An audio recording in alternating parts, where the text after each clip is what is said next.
ఈ రెండో పెళ్లి జరిగి ఎంతకాలం అయిందమ్మా? 6 సంవత్సరాలు అవుతుంది. ఎక్కడ ఉంటున్నారు మీరు? అడ్రస్ కూడా తెలియదు సార్. భార్య భర్తలు కలిసి ఉండడానికి ఒక సపరేట్ రూమ్ అనేది లేదు.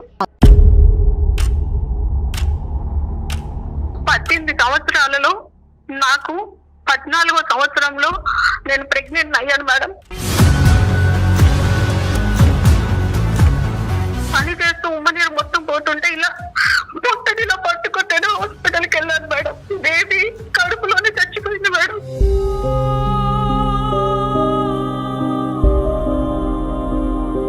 కనీసం మా బిడ్డను కూడా చూసుకోలేదు నేను. ఆ బేబీ చనిపోయి పడితే నేను లేచిందండి ఆ అమ్మాయి. ఈయన పెళ్లి చేసుకున్న 4 నెలలకి నాకు చెప్పేశాడు, నాకు ఇంట్లో పని మనిషి కోసమని నేను నిన్ను పెళ్లి చేసుకున్నానని. మీ 18 సంవత్సరాల పాటు మీరు ఆ కుటుంబంలో నరకను అనుభవించినప్పుడు ఏ సొసైటీ వచ్చి, ఏ సమాజం వచ్చి మిమ్మల్ని కాపాడిందమ్మా? ఆ నిర్ణయాన్ని మీ తమ్ముడితో డిస్కస్ చేసి ముందుకెళ్ళినట్లయితే ఈ రోజు అతని సపోర్ట్ ఉండేదేమోనండి. నువ్వు భయపడటం కాదు, నువ్వు అతన్ని భయపెట్టాలి. ఎప్పట్లాగానే మన గెస్ట్ కళ్యాణ్ చక్రవర్తి గారు కూడా ఈరోజు నాతో పాటు స్టూడియోలో ఉన్నారు. నమస్తే కళ్యాణ్ గారు. నమస్తే జయ గారు. కళ్యాణ్ గారు, విజయవాడ నుంచి ఒక మెయిల్ ఉందండి, నేను చూశాను. అమ్మాయి పేరు శాంతిప్రియ. కష్టాలు ఒక మనిషిని ఇలా వెంటాడతాయా అని అంటానికి తను రాసిన ఆ మెయిల్లో ఉన్న విషయం చూస్తుంటేనే అర్థమైపోయిందండి నాకు. అంటే ఏంటి అసలు, ఎక్కడ తనకి ఏది ఒక పరిష్కారం అనేది కనిపించట్లేదు. అసలు దాన్ని నేను ఎలా డిస్క్రైబ్ చేయాలో కూడా నాకు అర్థం కావట్లేదు. సో ఒకసారి మాట్లాడేద్దాం, మీరు పర్మిషన్ ఇస్తే నేను కాల్ చేసేస్తాను. ఈవిడ ఏజ్ గ్రూపు మేబీ 40-41 అట్లా ఉండొచ్చు. అంత తన మెచ్యూరిటీ కానీ తను మాట్లాడిన పద్ధతిని బట్టి నాకు అట్లా అనిపించింది. కళ్యాణ్ గారు, హలో శాంతిప్రియ గారండి. నేను జయానండి, అందమైన జీవితం ప్రోగ్రామ్ నుంచి మాట్లాడుతున్నాను, సుమన్ టీవీ నుండి. స్టూడియోలో డాక్టర్ కళ్యాణ్ చక్రవర్తి గారు కూడా ఉన్నారు, ఒక్కసారి మాట్లాడండి. నమస్కారం డాక్టర్ గారు.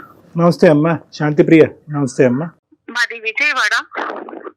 నాకు మ్యారేజ్ అయి 18 ఇయర్స్ అయింది సార్. ఓకే. ఫస్ట్ మ్యారేజ్ అయి 18 ఇయర్స్ అయింది. First marriage. చాలా పెద్ద కుటుంబం, ఉమ్మడి కుటుంబంలోకి ఇచ్చారు నన్ను. భార్య భర్తలు అని అంటే అనురాగం, మమకారం ఇలాంటివి ఉంటాయి, కానీ నా జీవితంలో లేవు సార్. భార్య భర్తలు కలిసి ఉండడానికి ఒక సపరేట్ రూమ్ అనేది లేదు. మేమిద్దరం కలిసి ఈ 18 సంవత్సరాలలో ఒక్క సినిమా చూసింది కూడా లేదు సార్. అత్తగారింటి నుంచి సపోర్ట్ లేదు. తల్లి గారింటికి వెళ్ళి బాధ చెప్పుకుందామంటే అక్కడ వాళ్ళు కూడా నాకు శత్రువులు అయిపోయారు.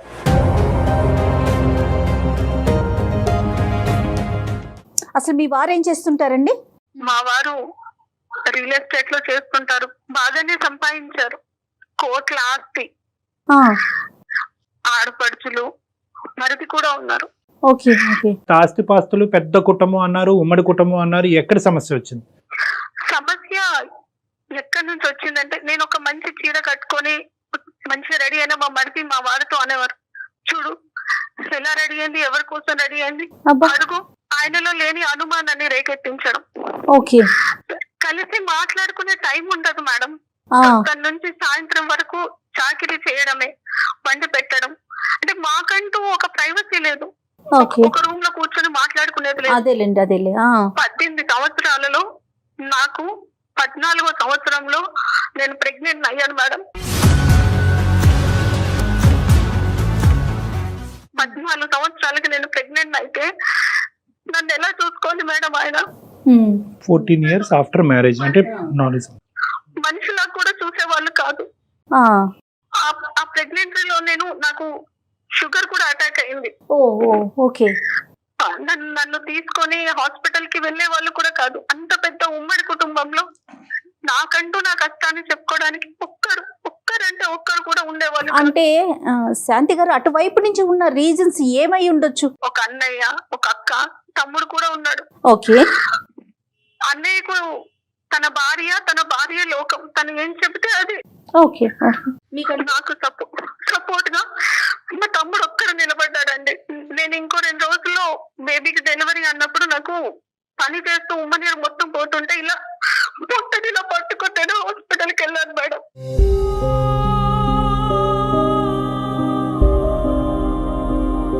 నాతోనే ఒక్కరు కూడా రాలేదు.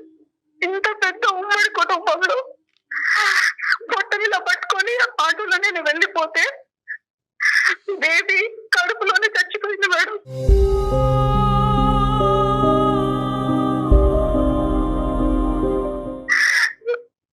నాతో ఎవరు లేరు, కనీసం మా బిడ్డను కూడా చూసుకోలేదు. నేను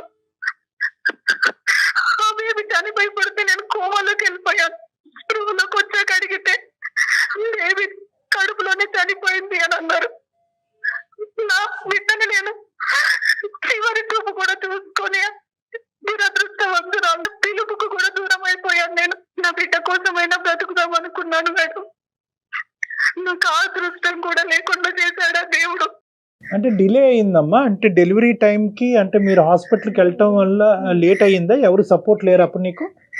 ఎవరు కొద్దిగా ఎవరైనా తొందరగా స్పందించి మీరు కొద్దిగా ముందుగానే హాస్పిటల్కి వెళ్ళి ఉంటే బిడ్డ బతుకుండేదా? అవునండి, బిడ్డ బ్రతికేది. ఆ ఉమ్మ నీరు మింగేసి బిడ్డ చనిపోయింది కడుపులో.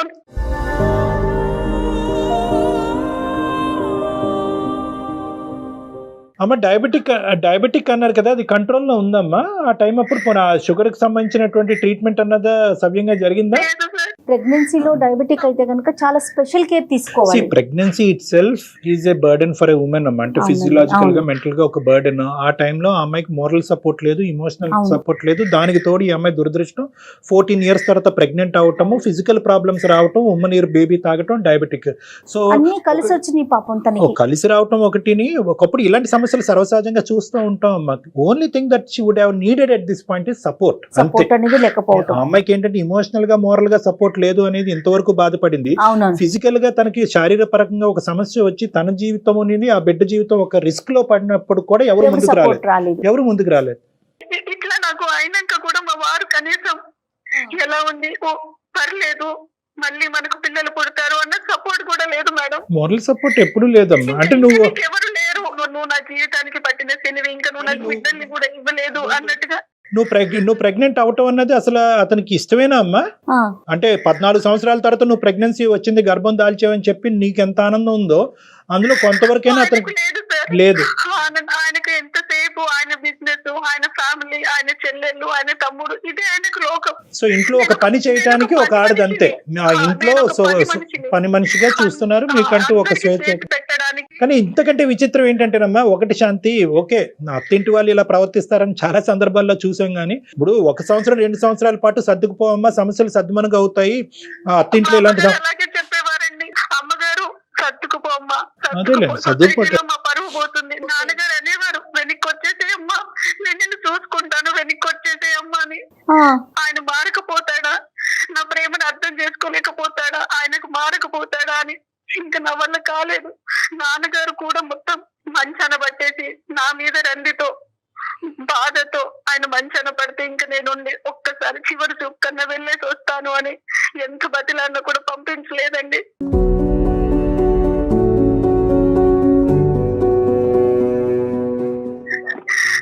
తర్వాత తమ్ముడు తీసుకొచ్చిన తర్వాత నాన్నను చూసిన తర్వాత నాన్నగారు కాలం చేసేశారు.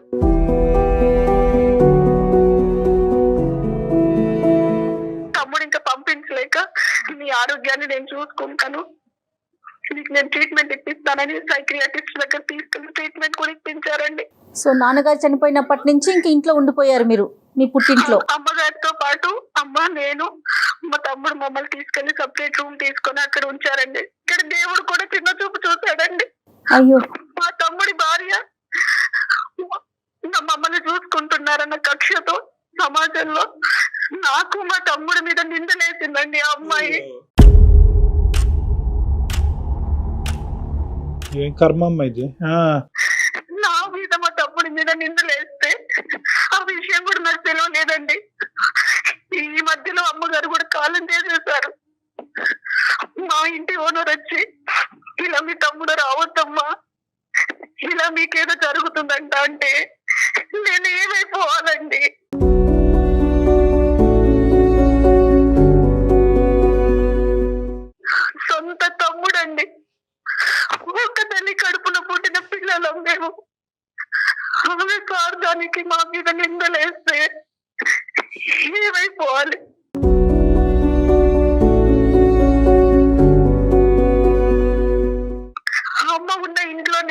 1.5 year ఉన్నాను సార్.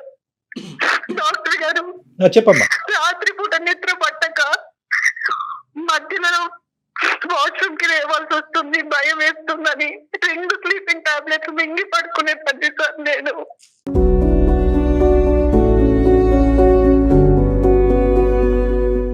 మరి తమ్ముడు ఇప్పుడు నీతోనే ఉన్నాడమ్మా? తమ్ముడు నీకు సపోర్టివ్ గానే ఉన్నాడా? తమ్ముడు కాంటాక్ట్ లో లేడు, వాడికి నేను దూరంగా వచ్చేసాను నేను. అవన్నీ అంటే ఇలా నిందలు పడుతున్నాయని తెలిసి మధ్యలో ఒక సంబంధం వస్తే 2వ పెళ్లి చేసుకొని వచ్చేసాను సార్. అతను అనవసరంగా నీ వల్ల అతని జీవితం పాడవుతుందని చెప్పి అతని దగ్గర నుంచి కూడా దూరం వచ్చి. అనేసి అవును సార్, వాడికి 2 ఆడపిల్లలు సార్. వాళ్ళ జీవితం మీద కూడా మర్చిపడుద్ది కదా సార్. అదేనమ్మా, నాకు అర్థమైంది. సో ఫైనల్ గా ఏంటంటే ఎవరికి నేను భారం అవ్వకూడదు, నా వల్ల ఎవరికి కష్టం రాకూడదు అని చెప్పి అటువైపు అత్తింటి నుంచి ఇటువైపు పుట్టింటి నుంచి దూరంగా వచ్చి ఒంటరిగా టైలరింగ్ చేసుకుంటూ బతుకుతున్నాం. అవును సార్. అప్పుడు ఈ వ్యక్తి ఎలా పరిచయం అయ్యారమ్మా? ఎవరో వచ్చారు పెళ్లి చేసుకున్నారని అంటున్నారు కదా, అతను ఎవరు, ఎక్కడి నుంచి వచ్చాడు, ఎలా పరిచయం అయ్యాడు? నేను గ్రాడ్యుయేషన్ చేశాను సార్, ట్యూషన్స్ చెప్పేదాన్ని నేను. సో ఆ ట్యూషన్ లో ఒక అబ్బాయి వచ్చి, మేడం ఇట్లా ఒకరు ఉన్నారు మేడం, మ్యారేజ్ చేసుకుంటా అంటున్నారు, బాగా వెల్ సెటిల్డ్ అన్నప్పుడు నేను మాట్లాడానండి. ఇది నా జీవితం, నేను మళ్ళీ చేసుకోవాలంటే నాకు చాలా ధైర్యం కావాలి, ఎంత నేను అనుభవించేశాను అని అంటే, లేదు నన్ను చేసుకుంటూ సుఖపడతావు, నీకు మంచి జీవితం ఇస్తానని నమ్మించాడండి. అతని ఫ్యామిలీ బ్యాక్గ్రౌండ్ ఏంటమ్మా? అతనికి పెళ్లి అయిందా? అతని వయసు ఎంత? పెళ్లి అయింది, ఆయనకి 2 పిల్లలు సార్. పెళ్లిడికి వచ్చిన పిల్లలు ఉన్నారు. భార్య ఏమైంది? భార్య చనిపోయింది సార్. చనిపోయింది. కేవలం ఈ స్టూడెంట్ పరిచయం ద్వారా ఏర్పడినటువంటి ఒక పరిచయం. అవును సార్. ఇంకా మీరు ఇంకేమీ వాకప్ చేయలేదు. అతను ఎవరు, నిజం భార్య ఎటువంటి పరిస్థితుల్లో చనిపోయింది, చాలా ఇంపార్టెంట్ ఫ్యాక్టర్. ఏది వాకప్ చేయలేదు సార్. నా తమ్ముడైనా సంతోషంగా ఉండాలి, నా దగ్గరికి ఇంకా రావద్దు, వాడైనా వాడు ఫ్యామిలీతో బాగుండాలని నేను ఈ పెళ్లి చేసుకుని వచ్చేసాను. ఈ పెళ్లి చేసుకోవడం ఎలా అంటే పెనంలో నుంచి కుంపట్లో పడ్డట్టు అయిందండి. అర్థమవుతుందండి. ఎదిగిన పిల్లలు, ఈయన పెళ్లి చేసుకున్న 4 నెలలకి నాకు చెప్పేశాడు, నాకు ఇంట్లో పని మనిషి కోసం అని నేను పెళ్లి చేసుకున్నానని.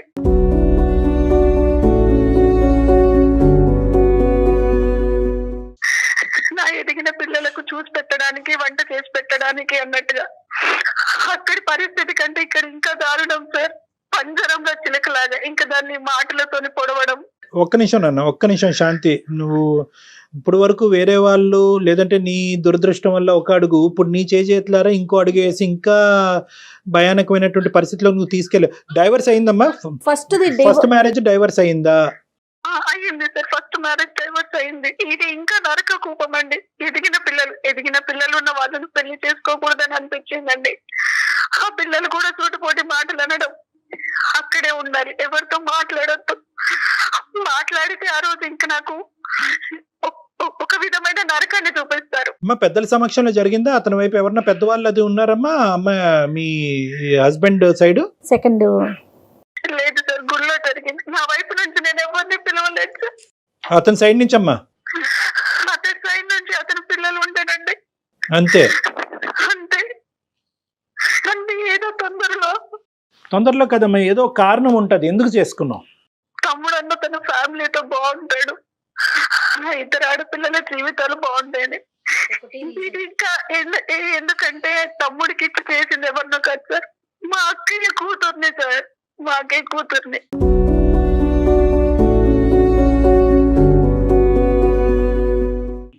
అంటే నేను తనకి పిన్నిని సార్.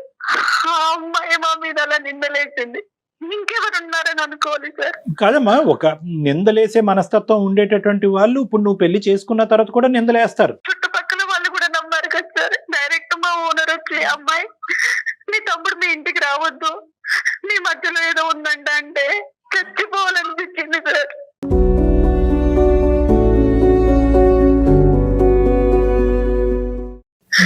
నిజంగా అమ్మ, ఒక నిందేసేటటువంటి పరిస్థితి వచ్చినప్పుడు దానికి మీరు ఎంచుకున్నటువంటి పరిష్కారం మాత్రం తొందరపాటు పరిష్కారం, అది నేను చెప్పాలి అని అనుకుంటున్నాను. అవును సార్. నిందేసేటటువంటి ఎవరో నిందేయలేదు, సొంత మీ అక్క కూతురే, అంటే మీ కుటుంబ సభ్యుల్లోనే ఒక నిందేసినప్పుడు, అంటే మీ కుటుంబం గురించి బాగా తెలిసి చూసినటువంటి ఒక వ్యక్తే ఇలా నిందేసినప్పుడు వాళ్ళ యొక్క ఇంగితం ఏంటి, వాళ్ళ యొక్క ఆలోచన శైలి ఏంటి అన్నది మనకు అర్థమవుతుంది.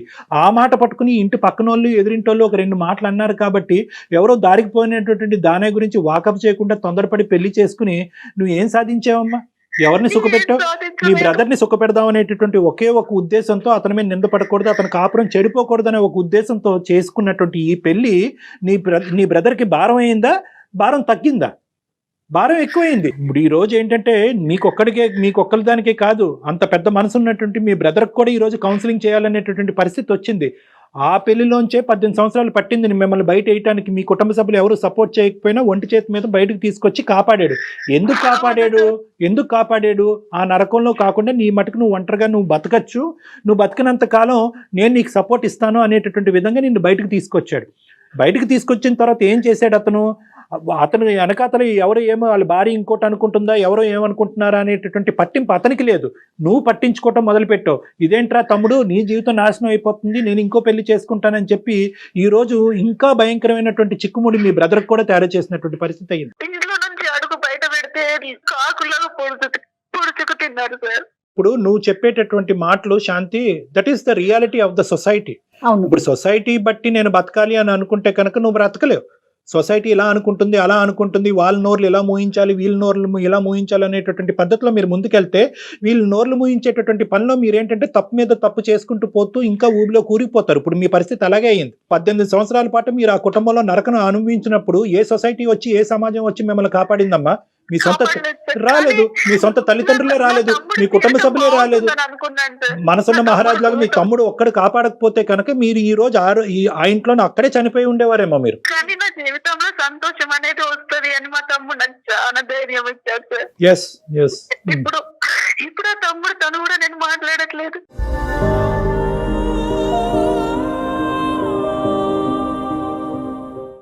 వాడు ఎక్కడ ఉన్నాడో కూడా తెలియదు. ఆ సపోర్ట్ కూడా పోగొట్టుకుందా అమ్మాయి? బాధపడాలా, కోప్పడాలా, ఏంటో మాట్లాడలేదు. బహుశా మీరు శాంతి గారు ఫస్ట్ ఇష్యూ అయిపోయిన తర్వాత ఎప్పుడైతే మీ బ్రదర్ మీకు సపోర్ట్ చేశారో అప్పుడు మంచి నిర్ణయం, ఒక స్ట్రాంగ్ గా డెసిషన్ తీసుకొని పోని ఆ నిర్ణయాన్ని మీ తమ్ముడితో డిస్కస్ చేసి ముందుకెళ్ళినట్లయితే ఈ రోజు అతని సపోర్ట్ ఉండేదేమోనండి. అవును సార్, అవును మేడం. గతం జరిగింది జరిగిపోయింది. తమ్ముడి జీవితాన్ని కాపాడాలని అనుకుని తమ్ముడినే పోగొట్టుకున్నారు మీరు, తమ్ముడినే దూరం చేసుకున్నారు. ఇంతకంటే వాడు కూడా అమ్మాయితో విడాకులు తీసుకున్నాడంట.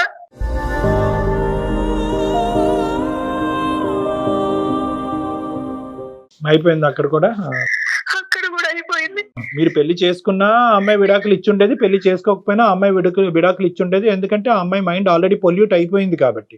అలాంటి అమ్మాయి మనసులోంచి ఈ భావాన్ని తీసేయటం గురించి మీరు ఒక పెద్ద తప్పు చేశారు. అది ఇక్కడ అన్నిటికంటే బాధ కలిగింది. అంటే తన పెళ్ళే పరిష్కారం అనుకున్నారు శాంతి గారు. కాదమ్మా, ఇప్పుడున్న పరిస్థితుల్లో ఇంకో నరకంలోకి వచ్చావు. మళ్ళీ ఇక్కడ నువ్వు ఇంకో పనమ్మాయి లాగే ట్రీట్ చేసేటటువంటి ఇంకో కుటుంబం. అక్కడైతే కనుక అట్లీస్ట్ ఉమ్మడి కుటుంబం, ఒకరితో కాకపోతే ఒకరితో చెప్పుకునే దిక్కు మొక్కు ఉండేది. ఇక్కడ ఎవరూ లేరు. అంతా ఒక సైన్యం లాగా ఇటువైపు పిల్లలు, భర్త అందరూ కలిపి నిన్ను చంపుకు తింటున్నారు. ఏంటమ్మా పరిస్థితి? ఏంటి పరిస్థితి? ఎన్ని రోజులు అయింది పెళ్లి చేసుకుని? పెళ్లి జరిగి ఈ రెండో పెళ్లి జరిగి ఎంతకాలం అయిందమ్మా? 6 సంవత్సరాలు అవుతుంది. ఎక్కడ ఉంటున్నారు మీరు? కరెక్ట్ గా అడ్రస్ కూడా తెలియదు సార్. సూర్యాపేట నుంచి ఎక్కడో లోపలికి. ఏంటమ్మా? సూర్యాపేట నుంచి చాలా లోపలికి రావాలి సార్. నువ్వు ఎక్కడున్నావు కూడా నీకు తెలియదు? అడ్రస్ కూడా తెలియదు సార్. నాకు షుగర్ కదా సార్. ఇంట్లో పని చేస్తూ నాకు బొటన వేలు ఇట్లా పాడైపోయి మొత్తం వేలంతా పాడైపోయినా నన్ను హాస్పిటల్ తీసుకెళ్ళలేదు సార్. నువ్వే ఒక దండగా అంటే నీకు ఇంకా ట్రీట్మెంట్ కూడా అంటాడు ఆయన.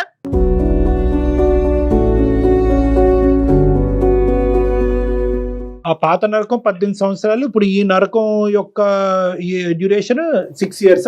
6 years. అవునండి. ఎందుకున్నావమ్మా అక్కడ? స్ట్రైట్ క్వశ్చన్, ఎందుకున్నావు అక్కడ? ఎలా బయటకు రావాలమ్మా? మీ ఇంటికి తలుపు ఉంది కదా, బయటికి రా. వాళ్ళు బయటికి వెళ్ళినా లాక్ చేసుకొని వెళ్ళిపోతారు. మా ఇంట్లో కనీసం పని మనిషి కూడా రాదండి.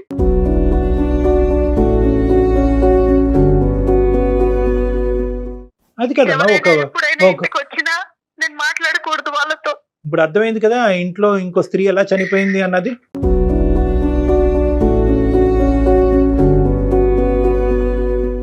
ఇప్పుడు ఇదే పరిస్థితి నువ్వు 3వ 4వ 5వ పెళ్లిలో నువ్వు నాకు చెప్పినా కూడా నేను అంటాను, ఒకటే మాట అంటాను, నువ్వు బయటికి రావాలి, నీ గురించి నువ్వు బ్రతకాలి, నువ్వు పెట్టుకున్నటువంటి ఒక ధ్యేయం గురించి, ఒక గమ్యం గురించి నువ్వు. సార్ బయటికి రావడానికి ఫస్ట్ నాకు దారి తెలియట్లేదు, వచ్చినా నేను ఎక్కడికి వెళ్ళాలి? నో అలా కదమ్మా, ఎక్కడికి వెళ్తావు అనేటటువంటి సెకండరీ ఇష్యూ అమ్మా. ఇక్కడ ఉండి చచ్చిపోకుండా ఫస్ట్ నిన్ను నువ్వు కాపాడుకోవాలి. ఎక్కడికి వెళ్తావు అన్నది బయటకు వచ్చాక ఆలోచిద్దాం. నీకు డిగ్రీ ఉంది, టైలరింగ్, నీకు కానీ నా బాధ ఒక్కసారి ఎవరికైనా చెప్పుకుందాం అనిపించింది. సంతోషం అమ్మా, చాలా సంతోషం. ఈ రోజు వాళ్ళు బయటకు వెళ్ళినప్పుడు మాకు ఎలాగైతే ఫోన్ చేసావో, నీకు బోల్డ్ అంత లీగల్ సిస్టమ్ సపోర్ట్ ఉంది. నువ్వు ఎలా అయితే మాకు ఫోన్ చేసావో అలాగే నువ్వు 100కి ఫోన్ చేయి, పోలీసులకు ఫోన్ చేయి. ఇలా నేను నరకయాతను అనిపిస్తున్నాను, ఇక్కడ బంధించి పెట్టారు, నన్ను ఒక జైల్లో పెట్టారు, నన్ను ఇలా నేను ఒకసారి 100కి డైల్ చేశాను, అది అంతకన్నా నరకం చూపించాడు ఆయన వచ్చి. సొసైటీలో నాకంటూ ఒక పేరుంది, నువ్వు ఏదైనా అనుకుంటే జరిగిపోదని, నన్ను దాటి ఏ విషయం వెళ్ళలేదు అని. ఎటొచ్చి ఏంటంటే మీరేమనుకున్నారు అంటే కనుక మీరు ఇంకా ఆ గిల్ట్లోనే ఉండిపోయారు. అరే తొందరపడి పెళ్లి చేసుకున్నాను, రెండో పెళ్లి, మొదటి పెళ్లిలో బ్రదర్ వచ్చి కాపాడాడు, ఈ పెళ్లిలోంచి కూడా ఇంకోళ్ళు ఎవరో వచ్చి కాపాడతారని మీరు వెయిట్ చేస్తున్నారేమో, ఎవరు రారు. ఇది మీకు మీరుగా తీసుకోవాల్సినటువంటి నిర్ణయం. మీరు గట్టిగా అనుకుంటే కనుక ఎల్లకాలం అలా బందికానాలాగా వాళ్ళు ఉంచేటటువంటి అవకాశం లేదు. మీరు ఒక అవకాశం చూసుకుని స్ట్రైట్ అవే బయటకు రండి. ఫస్ట్ ఆఫ్ ఆల్ ఏంటంటేనమ్మా, మీరు ఎక్కడ ఏ డోర్ నాక్ చేసి హెల్ప్ తీసుకోవాలనేటువంటి ఫస్ట్ మీకు అర్థం అవ్వాలి. ఇంకా ప్రపంచం అంత గుడ్డి పారిపోలేదమ్మా, ఇంకా సమాజంలో లా ఉంది, మీకు హెల్ప్ చేసేటటువంటి ఎన్జిఓ ఆర్గనైజేషన్స్ ఉన్నాయి, సామాజిక పరమైనటువంటి సోషల్ ఆర్గనైజేషన్స్ ఉన్నాయి, స్త్రీలకు సపోర్టివ్గా లీగల్ సిస్టమ్ ఉంది. అటువంటి తలుపులు తట్టడం అనేటటువంటిది మీరు ఒక ఆలోచన కింద పెట్టుకోవాలి. మీరు ఇంకా సెంటిమెంట్స్లోని గిల్ట్లోనే ఉండిపోతున్నారు. పెళ్ళి అయ్యింది, పిల్లలు ఉన్నారు, రెండో పెళ్ళి, తప్పు విధంగా వచ్చి నేను పెళ్లి చేసుకున్నాను కాబట్టి ఈ రోజు కాకపోతే రేపైనా కూడా ఇక్కడ మారిపోతారు, నన్ను పని మనిషిలా చూడకుండా ఒక మనిషిలా చూస్తారు అనేటటువంటి ఒక హోప్తో, ఒక పనికిరాని హోప్తో ఎక్కడైతే కూరుకుపోతున్నారో అక్కడే ఇంకా కూరుకుపోతున్నారు.